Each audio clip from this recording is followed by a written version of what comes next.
आज का हमारा सवाल है कि क्या रेंटिंग ऑफ इमूवेबल प्रॉपर्टी के लिए जीएसटी लॉ में कंपोजिशन स्कीम को ऑप्ट किया जा सकता है या नहीं। सेक्शन 10 जो कंपोजिशन स्कीम की बात करता है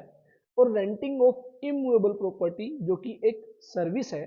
तो ऐसे में सेक्शन 10 जो है आपको अलाउ करता है सर्विस प्रोवाइडर्स के केस में कंपोजिशन स्कीम को ऑप्ट किया जा सकता है।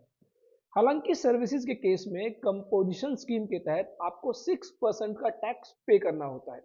3% सीजीएसटी, 3% एसजीएसटी।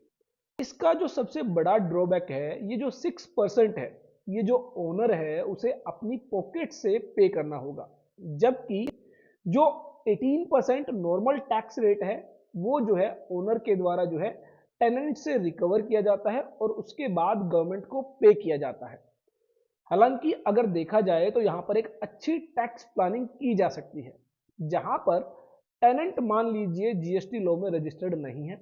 और ओनर की जो एनुअल रेंटल इनकम है वो 20 लाख रुपए से ज्यादा होने की वजह से उसे जो है अपने आप को जीएसटी लॉ में रजिस्टर्ड करना होगा।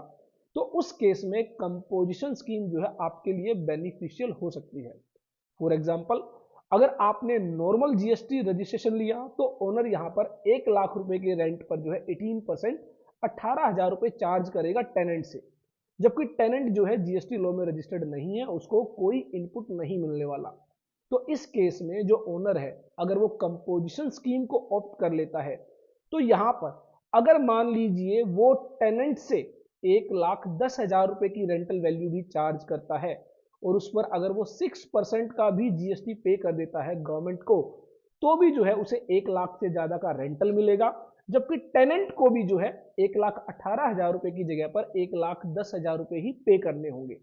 तो इस तरह से अगर रेंटिंग ऑफ इमूवेबल प्रॉपर्टी के केस में आप जो है जहां पर टेनेंट रजिस्टर्ड नहीं है, आप 18% चार्ज कर रहे हैं, तो कंपोजिशन स्कीम के तहत आप एक अच्छी टैक्स प्लानिंग कर सकते हैं, जो ओनर के लिए भी बेनिफिशियल होगी, साथ ही टेनेंट के लिए भी बेनिफिशियल होगी। आई होप मेरी यह वीडियो आपके लिए यूजफुल होगी और ढेर सारी ऐसी ही वीडियोस के लिए देखते रहिए, लाइक करते रहिए हमारे YouTube channel all about taxes को।